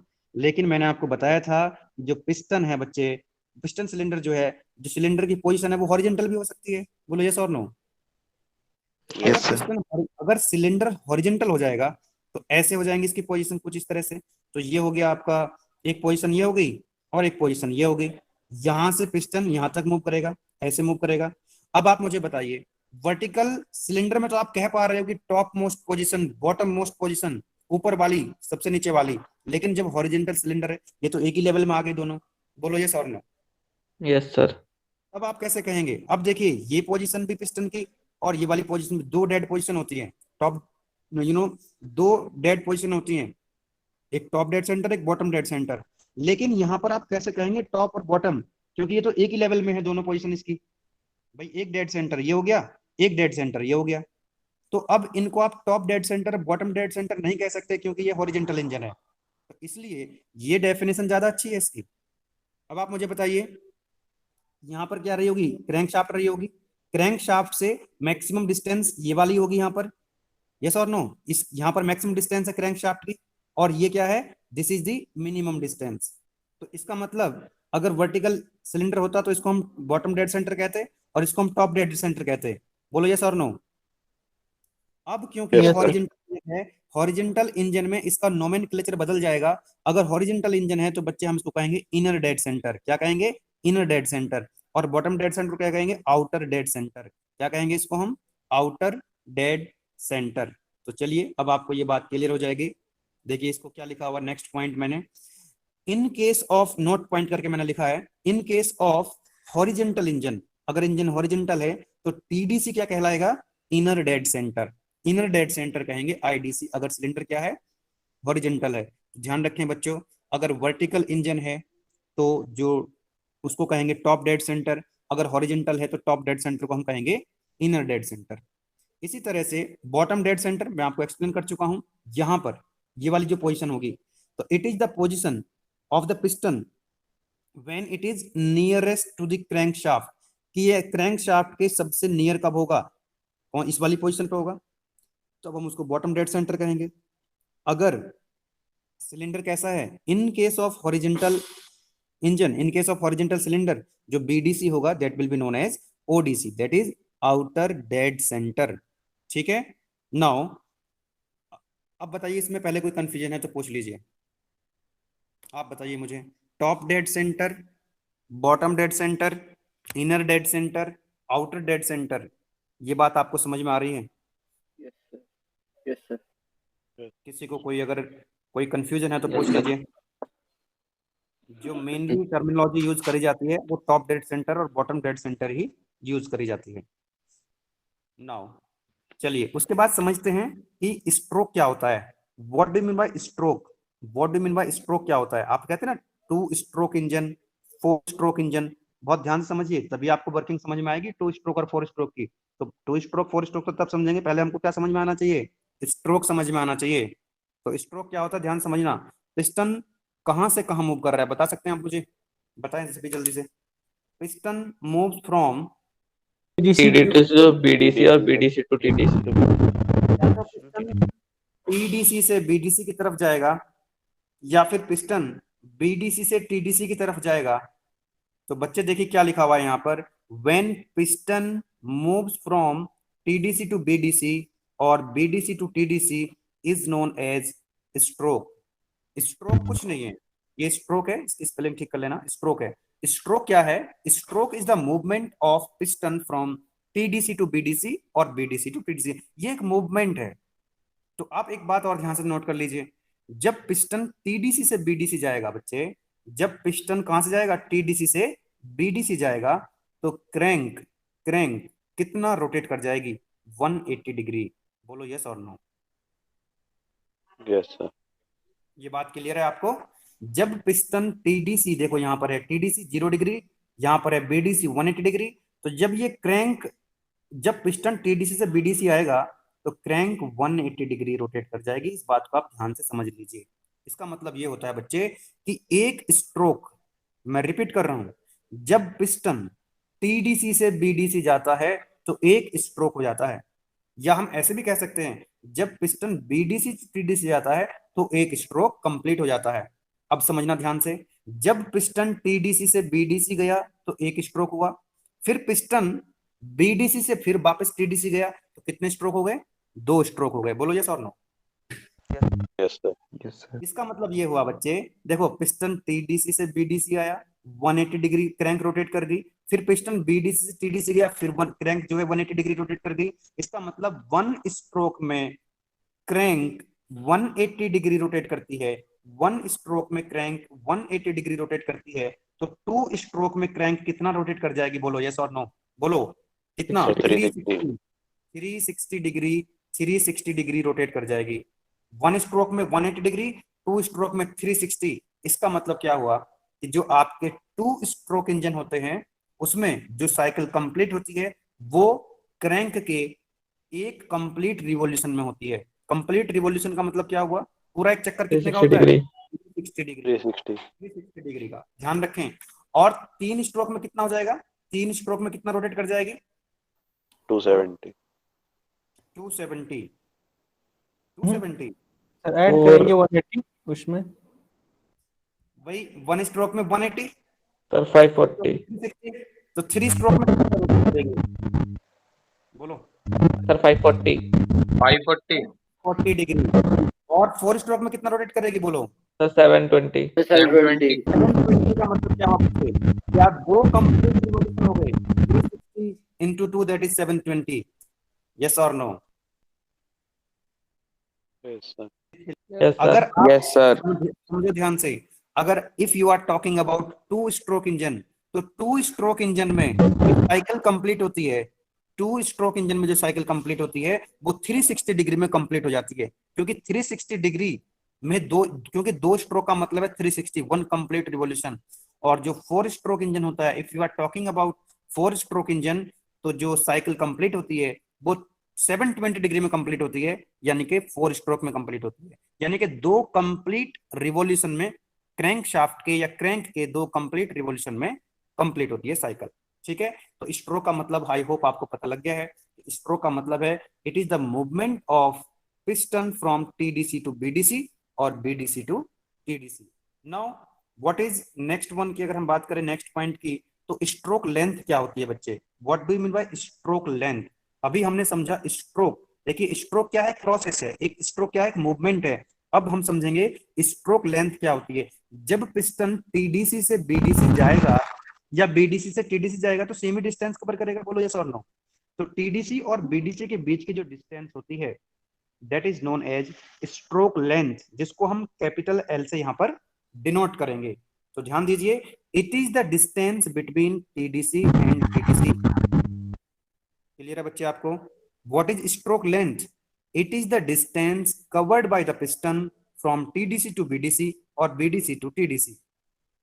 सिंपल सी बात है, जितनी डिस्टेंस पिस्टन sir. कवर करेगा टीडीसी से बीडीसी तक जाने में, उस लेंथ को क्या कहेंगे, स्ट्रोक लेंथ।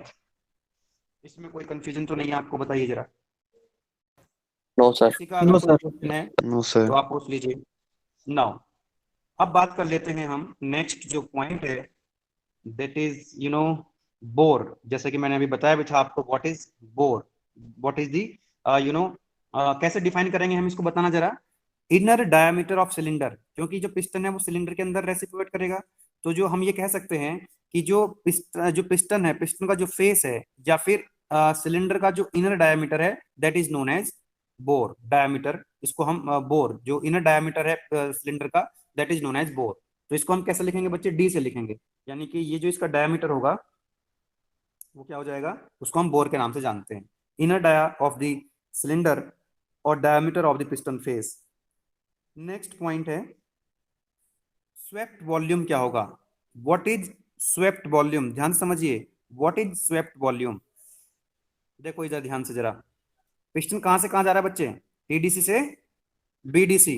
बीडीसी। अब जब पिस्टन टीडीसी से बीडीसी जा रहा है तो यहाँ पर जो वॉल्यूम होगा, ये जो वॉल्यूम कवर करेगा टीडीसी से बीडीसी का, जो सिलेंडर के अंदर वॉल्यूम देख रहे हैं आप, कहां से कहां तक, टीडीसी से बीडीसी। ध्यान दीजिए, टीडीसी और बीडीसी के बीच में जो सिलेंडर के अंदर वॉल्यूम है ना, that is known as swept volume. देखिए स्वेप्ट का मतलब क्या होता है, जब पिस्टन जाएगा ना सिलेंडर के अंदर एक्सप्लोड करेगा तो वो क्या करेगा, जो गैसेस है उनको स्वेप करेगा, क्या करेगा, स्वेप करेगा। बोलो यस और नो।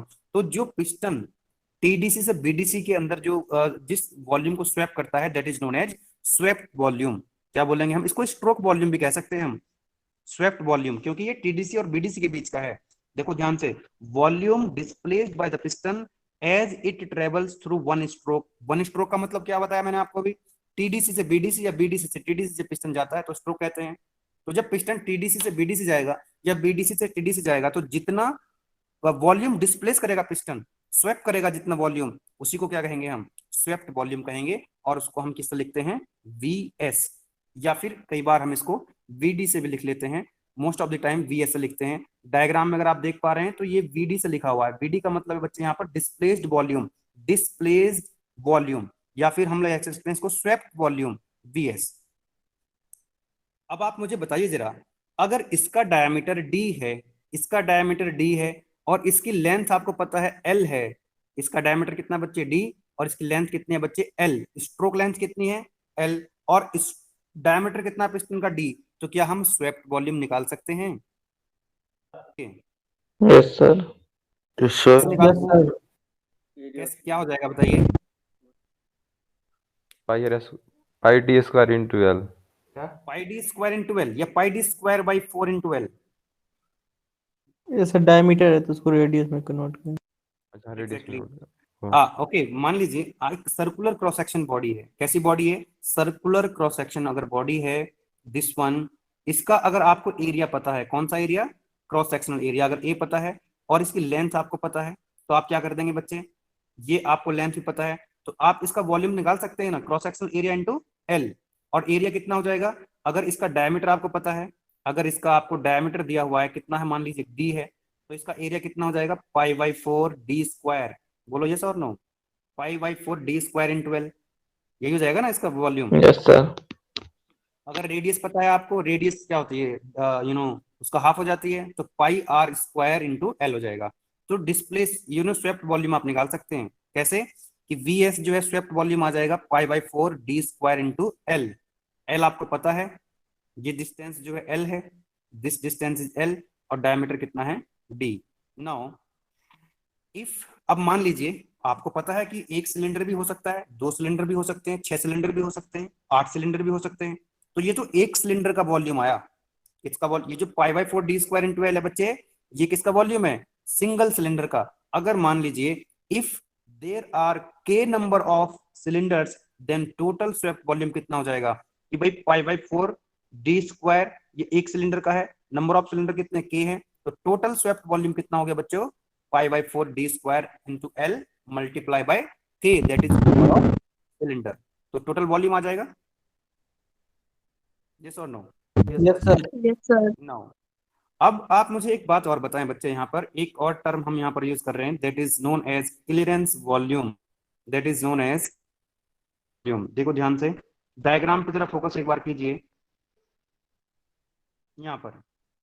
अब देखिए पिस्टन टीडीसी से बीडीसी जा रहा होता है, मैं बार बार आपको बोल रहा हूँ कहां से जा रहा होता है, टीडीसी से बीडीसी।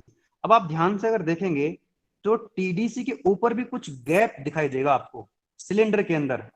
सिलेंडर के अंदर ये जो आप स्पेस देख रहे हैं जहां पर बीसी लिखा हुआ है, ये वाला स्पेस देख रहे हैं जहां पर वॉल्व लगे हुए हैं, आईवी का मतलब है Yes, invert valve, sir. EV का मतलब है वॉल्व। तो यहाँ पर जहां वॉल्व लगे बचा हुआ है, यस और नो, यहां पर। तो अगर आप पिस्टन को टॉप डेड सेंटर से भी ऊपर ले जाएंगे तो यहाँ पर वॉल्व जो लगे हुए हैं बच्चे, वॉल्व डैमेज हो सकते हैं। वॉल्व क्या हो सकते हैं? डैमेज हो सकते हैं। तो हमेशा क्या रखना है? यहाँ पर एक क्लियरेंस रखना है, एक गैप बना करके रखना है। क्या रखना है? यहाँ पर एक क्लियरेंस बना करके रखना है। तो सिलेंडर के अंदर जो टीडीसी के ऊपर जो बच जाता है वॉल्यूम, टीडीसी के ऊपर जो गैप होता है, जो क्लियरेंस होता है, वहां पर जो वॉल्यूम होता है that is known as clearance volume. वो कौन सा वॉल्यूम है बच्चे? क्लियरेंस वॉल्यूम है। कौन सा वॉल्यूम है? Clearance volume. कैसे लिखेंगे इसको? हम वीसी से लिखेंगे। तो देखिए यहाँ पर लिखा हुआ है it is the volume of the cylinder when piston is at TDC. जब पिस्टन टीडीसी पर आ जाएगा तो केवल इतना ही वॉल्यूम तो खाली बचेगा। बोलो यस और नो। जब पिस्टन ऊपर रहेगा टीडीसी पर तो ये वाला जो वॉल्यूम बचेगा इसी को क्या बोलोगे आप? Clearance volume. It is the volume of the cylinder when piston is at TDC और IDC, therefore it is the minimum volume. बोलो जब पिस्टन टीडीसी पर रहेगा। मैं आपसे एक क्वेश्चन पूछता हूँ, थोड़ा दिमाग लगाइएगा। मैं आपसे पूछ रहा हूं कि पिस्टन की वो पोजीशन बताइए जरा कि जहां पर सिलेंडर में कम से कम मिनिमम वॉल्यूम है, और पिस्टन की दूसरी पोजीशन वो बताइए जब सिलेंडर के अंदर मैक्सिमम वॉल्यूम है। मैं रिपीट कर रहा हूं क्वेश्चन को। मेरा क्वेश्चन ये है, सिलेंडर के अंदर मिनिमम वॉल्यूम कब होगा? पिस्टन को कहां पर होना चाहिए? पिस्टन की पोजीशन क्या होनी टीडीसी चाहिए? पे। टीडीसी पे TDC पर। एग्जैक्टली। जब पिस्टन के अंदर, जब पिस्टन टीडीसी पर होगा, जब पिस्टन कहां पर होगा बच्चों? टीडीसी पर होगा, तो सिलेंडर के अंदर मिनिमम वॉल्यूम होगा जिसको हम बोलेंगे क्लियरेंस वॉल्यूम। दूसरा क्वेश्चन मेरा ये था आपसे कि पिस्टन की वो कौन सी पोजीशन है जहां पर सिलेंडर के अंदर मैक्सिमम वॉल्यूम है? जब पिस्टन बीडीसी जब पिस्टन बीडीसी पर आ जाएगा तो ये पूरा पूरा भर जाएगा। यस और नो? ये पूरा भर जाएगा। उसके अंदर क्या आ जाएगा? उसके अंदर ये स्वेप्ट वॉल्यूम भी आ जाएगा वीएस, उसके अंदर वीसी भी आ जाएगा, क्लियरेंस वॉल्यूम टोटल आ जाएगा। बोलो यस और नो। बोलो यस और नो। Yes sir. तो मैं कह सकता हूं कि मिनिमम वॉल्यूम कितना हो गया बच्चे? VC, that is clearance volume. क्या मुझे आप बता सकते हैं मैक्सिमम वॉल्यूम कितना होगा सिलेंडर के अंदर? Swept volume plus clearance volume, यही होगा maximum volume. Yes sir. Yes sir. Minimum volume कब है? जब पिस्टन टीडीसी पर है, और जब पिस्टन बीडीसी पर है बच्चों तब उसके अंदर मैक्सिमम वॉल्यूम है, तब उसके अंदर मैक्सिमम वॉल्यूम है। तो हम कह सकते हैं कि मिनिमम वॉल्यूम वीसी है, क्लियरेंस वॉल्यूम, और मैक्सिमम वॉल्यूम कितना है? वीसी प्लस वीएस है, swept volume plus clearance volume. इसमें तो कोई कंफ्यूजन नहीं है। बोलो नो सर। अगर ये बात समझ में आती है तो एक और पैरामीटर है दैट इज वेरी इंपॉर्टेंट, वो आपको समझ में आ जाएगा। चलिए नाउ देखिए इधर नेक्स्ट जो पैरामीटर है that is compression ratio. Very very important my dear friends, it is very very important. Compression ratio को हम आर से डिनोट कर सकते हैं। देखिए इस डायग्राम को मैंने बनाने की कोशिश करी है, फिर से आपको समझाने की कोशिश करी है। तो ये देखिए यहाँ पर हो जाएगा क्लियरेंस वॉल्यूम वीसी। बोलो यस और नो। ये हो गया टीडीसी। पिस्टन की एक पोजीशन ये वाली हो जाएगी टीडीसी, और दूसरी पोजीशन ये वाली हो जाएगी बीडीसी। इसके बीच की जो डिस्टेंस है, टीडीसी और बीडीसी के बीच की जो डिस्टेंस है उसको हमने लिखा कैपिटल एल। इसको हम कहते हैं स्ट्रोक लेंथ, या फिर इसको जो मूवमेंट होता है that is known as stroke. ये वाला जो वॉल्यूम आप देख रहे हैं this is swept volume. TDC और बीडीसी के बीच का जो वॉल्यूम होता है that is known as swept volume. और जब पिस्टन टीडीसी पर होता है, यानी कि जो टीडीसी के ऊपर वाला जो वॉल्यूम आप देख रहे हैं this is known as clearance volume. मेरे को डिफाइन करना है यहाँ पर कंप्रेशन रेशियो। तो बच्चे देखो कंप्रेशन रेशियो का डेफिनेशन क्या लिखी है? It is defined as the ratio of volume before compression to the volume. Sorry एक सेकेंड, इसको रिपीट करते हैं डेफिनेशन को। Let me repeat again. It is defined as, इसको डेफिनेशन को समझने से पहले एक बात समझिए जरा। जब पिस्टन यहाँ पर है, बीडीसी पर है बच्चे, बीडीसी पर है, और इसके अंदर ये टोटल वॉल्यूम भरा हुआ है। बोलो ये टोटल वॉल्यूम इसके अंदर भरा हुआ है। जब पिस्टन कहां पर है? बीडीसी पर है। अब ये पिस्टन ऊपर की तरफ जा रहा है, पिस्टन बीडीसी से कहां जा रहा है? टीडीसी की तरफ जा रहा है। तो क्या हो रहा है? कंप्रेशन हो रहा है इसका। अभी मैं समझाऊंगा आगे, कंप्रेशन होगा। मैं आगे वर्किंग समझाऊंगा ना इसकी, तब जाकर के आपको ज्यादा क्लियर हो यस जाएगा। सर। जब पिस्टन कहां से कहां जा रहा है बच्चे? बीडीसी से टीडीसी की तरफ जा रहा है, तो ये कंप्रेस होगी। जो भी इसके अंदर मतलब इसके अंदर जो एयर है या एयर फील्ड का मिक्सचर है वो क्या हो जाएगा? कंप्रेस हो जाएगा। जब ये पिस्टन टीडीसी पर आ जाएगा तो ये पूरा कंप्रेस हो चुका होगा, जितना भी कंप्रेस होना होगा इसको। ठीक है, तो कंप्रेस होने से पहले बिफोर कंप्रेशन कितना वॉल्यूम है? क्या वही मैक्सिमम वॉल्यूम है बी मैक्सिमम, यानी कि वीसी प्लस वीएस? बोलो यस और नो। भाई कंप्रेस कब नहीं, कंप्रेस कब Yes, होगा? कंप्रेस, कंप्रेशन से पहले, कंप्रेशन से पहले पिस्टन कहां पर है बच्चों? बीडीसी पर है। कंप्रेशन से पहले, बिफोर स्टार्टिंग कंप्रेशन, पिस्टन कहां पर है? बीडीसी पर है, BDC पर। राइट। अब जब कंप्रेशन हो जाएगा तो पिस्टन कहां पर चला जाएगा? टीडीसी पर TDC चला पर। जाएगा। अब आप मुझे बताइए, जो मैंने आपको बताया था कि जब पिस्टन बीडीसी पर है तो उसका वॉल्यूम कितना है? VC plus BS, total volume भरा हुआ है इसके अंदर। और जब कंप्रेस हो गया, यानी कि पिस्टन कहां पर आ गया? टीडीसी पर आ गया, तब उसका वॉल्यूम कितना हो गया? वीसी हो गया। बोलो ये BC। और नो। तो इसका मतलब Yes, मिनिमम sir. वॉल्यूम हो गया। मैंने भी आपको क्या बताया था, देखो बच्चों, मैं लिख देता हूं फिर से यहाँ पर। वी मिनिमम मैंने आपको बताया था, वी मिनिमम कितना हो सकता है? After compression, that is VC. Before compression piston कहां पर है? बीडीसी पर है, that is V maximum, that is equal to VC plus VS. बोलो ये बात समझ में आ रही है आपको? Yes, जब sir. Piston Yes, BDC sir. पर है तो बच्चे मैक्सिमम वॉल्यूम होगा वीसी प्लस वीएस, और जब पिस्टन टीडीसी पर है तो मिनिमम वॉल्यूम होगा, दैट इज वीसी। अब ध्यान दीजिए, मैं क्या बोल रहा हूं आपको, कंप्रेशन रेशियो को मैंने लिखा आर से, तो कंप्रेशन रेशियो आर जो है that is V maximum divided by V minimum. तो आप मुझे बताइए, क्या मैं ऐसे डिफाइन कर सकता हूं इसको कि भाई कंप्रेशन होने से पहले मैक्सिमम वॉल्यूम था, कंप्रेशन होने के बाद मिनिमम वॉल्यूम है, तो इसका जो रेशियो हो जाएगा मैक्सिमम वॉल्यूम और मिनिमम वॉल्यूम का, दैट इज कंप्रेशन रेशियो। अब आप इसको पढ़ लीजिए, अब क्लियर हो जाएगा। What is compression ratio? जो लिखा हुआ है समझिए जरा इसको। It is defined as the ratio of volume before compression to the volume after compression. Compression से पहले कितना था? बीसी प्लस बीएस, और कंप्रेशन के बाद कितना हो गया? वीसी। VC। तो देखिए V1 इज व्हाट, V1 हम लिख सकते हैं, V1 का मतलब है यहां पर before compression, before compression, volume before compression, that is BC plus BS. B2 क्या बच्चे? Volume after compression, that is VC. VC. यानी कि V1 को हम क्या लिख सकते हैं? V मैक्सिमम लिख सकते हैं, और V2 क्या लिख सकते हैं? V minimum। मिनिमम लिख सकते हैं।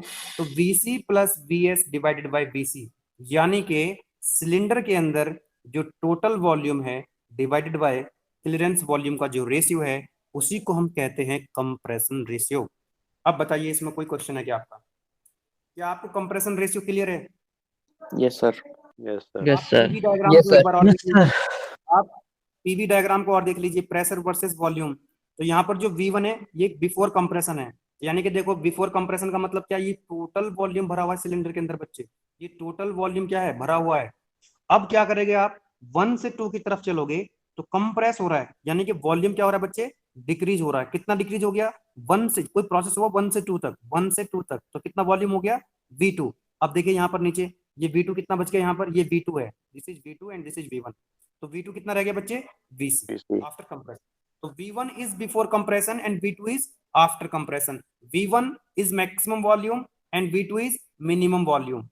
तो V1 और V2 का जो रेशियो है, मैक्सिमम वॉल्यूम और मिनिमम वॉल्यूम का जो रेशियो है, that is known as compression ratio.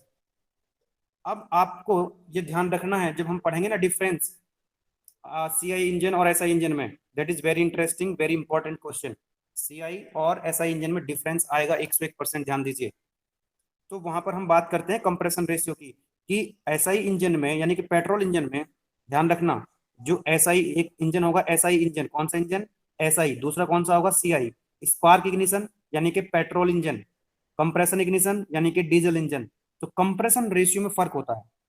अगर मैं बात करता हूँ पेट्रोल इंजन की, तो उसमें अच्छा एक बात और बताइए जरा मुझे, कंप्रेशन रेशियो की वैल्यू 1 से ज्यादा होगी, 1 होगी या होगी?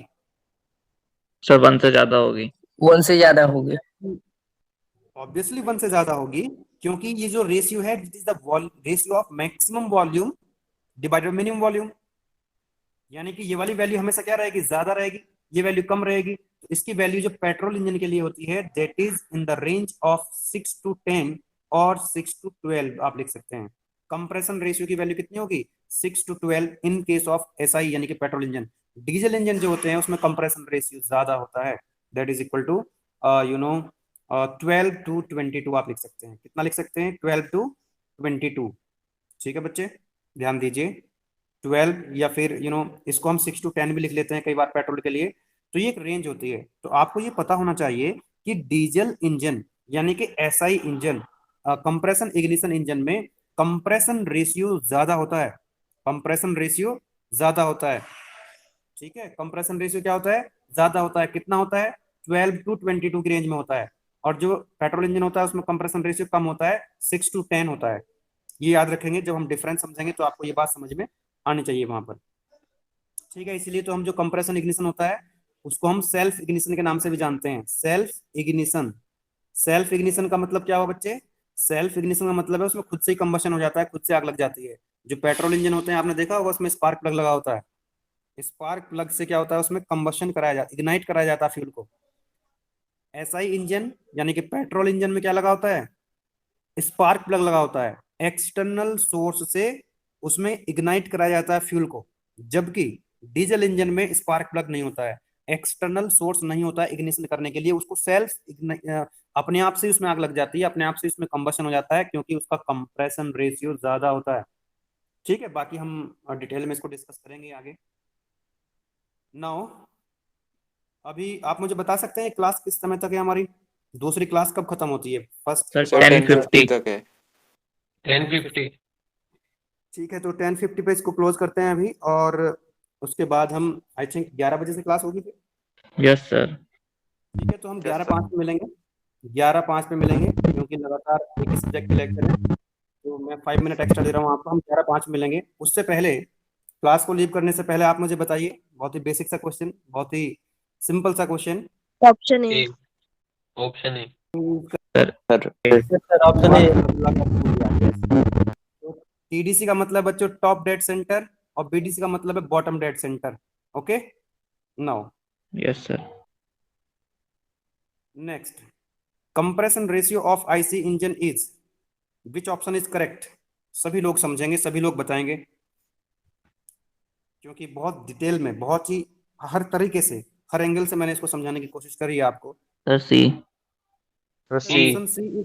Option C. Yes sir. Yes sir. Okay भाई, पढ़ लो इसको ठीक से एक बार, ऐसा क्यों कर रहे सर हो? Option A. Sir A. Sir A. A आएगा सर, मुझे स्ट्रोक वाला, ए है। स्ट्रोक। मैंने तो पूरा का पूरा जो है घुस भर दिया इसका कॉन्सेप्ट है। अभी तो मैंने कितनी बार बताया, कितनी बार चिल्लाया। ये प्रेशर रेशियो, प्रेशर का रेशियो है, ये वॉल्यूम का रेशियो है। ऑप्शन सी में तो रेशियो ऑफ प्रेशर बता रहा है, ये तो वॉल्यूम का रेशियो बताया ना मैंने आपको। तो ऑप्शन जो है, option A is correct. The ratio of volumes of air in cylinder before compression and after compression, ठीक है, before compression and after compression. तो ऑप्शन ए जो है दैट इज करेक्ट।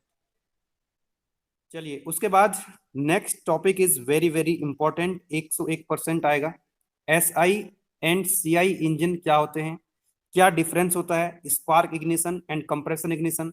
इसी में हम आगे पढ़ेंगे 4 स्ट्रोक इंजन की वर्किंग एंड कंस्ट्रक्शन, ये भी 101% आएगा क्वेश्चन।